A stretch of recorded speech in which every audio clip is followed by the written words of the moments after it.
How to fix Facebook video lag. Hello everyone, I am Bishaka and welcome to our channel.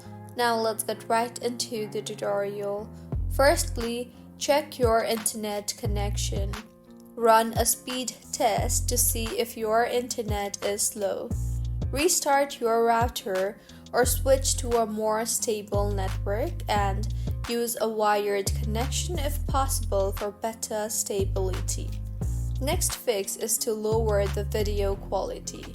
You can tap on the gear icon in the video player and choose a lower resolution, example 480 pixels instead of 1080 pixels.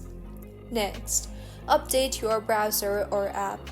Ensure you're using the latest version of the Facebook app on your browser.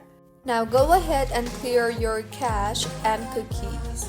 Also, you can try to restart your device. Restarting your phone, tablet, or PC can clear temporary glitches, and if the app is still not working and has glitches, then completely delete the app from your phone and then reinstall the app from the App Store. So, this is how you can fix Facebook video lag. If you find this tutorial helpful, please like the video and do comment if you have any queries. Also, do subscribe to our channel for more helpful tutorials like this. See you on the next one.